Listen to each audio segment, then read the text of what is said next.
The proclamation of martial law is not a military takeover. I, as your duly elected President of the Republic, Good morning, and nandito po tayo, kasama po natin si Tatay. Tayo, ano pong pangalan ninyo? Nelson, At ilang taon na po kayo? cost 65 na. Saan po kayo nakatira? Sa ngayon, dito sa Milagrosa. Isa po Sa ba mga kayo sa nakaranas po ng martial law? Oh, inabot ko yun siyempre. Ano ang di malilimutan na nangyari noong ipinatupad ang batas militar? Siyempre, hindi malimutan yung mga nangyayaring gulo noon. Dahil, una-una, maraming lumaban talaga sa panahon ni Marcos. Siyempre, hindi maiwasang magkagulo, maraming masaktan, maraming mamatay. Yun ang hindi natin makakalimutan. Bakit sa tingin nyo noong panahon nyo maraming hindi sang-ayon sa martial law po? Hindi naman sa ganun eh.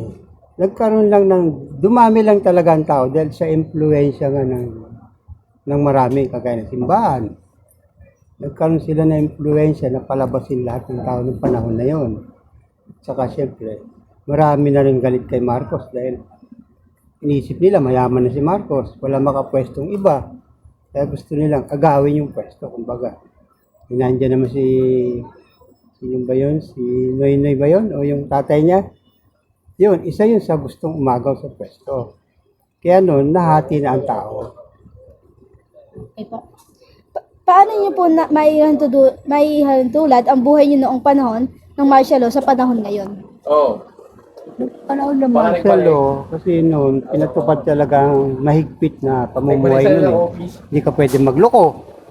Dahil talagang military ang nakapwesto eh. Sa ngayon, pwede na kasi wala namang mga military na nakapwesto. So, mas maganda nung panahon ng martial law dahil tahimik noon. Talagang hindi ka pwede manggulo noon dahil mahigpit.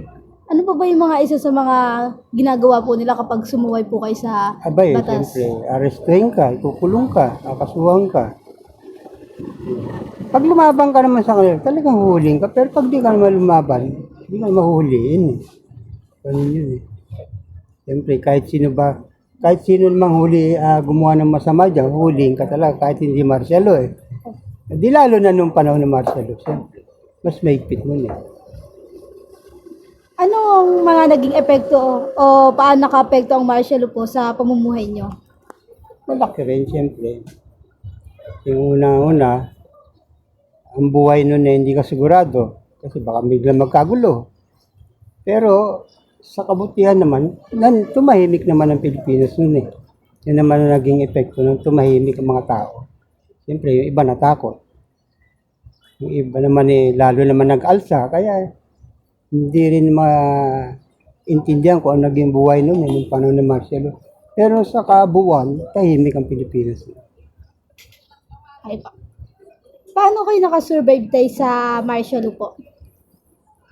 Siyempre, makakasurvive ka talaga sa martial law kung gagawin mo yung tamang pamumuhay mo.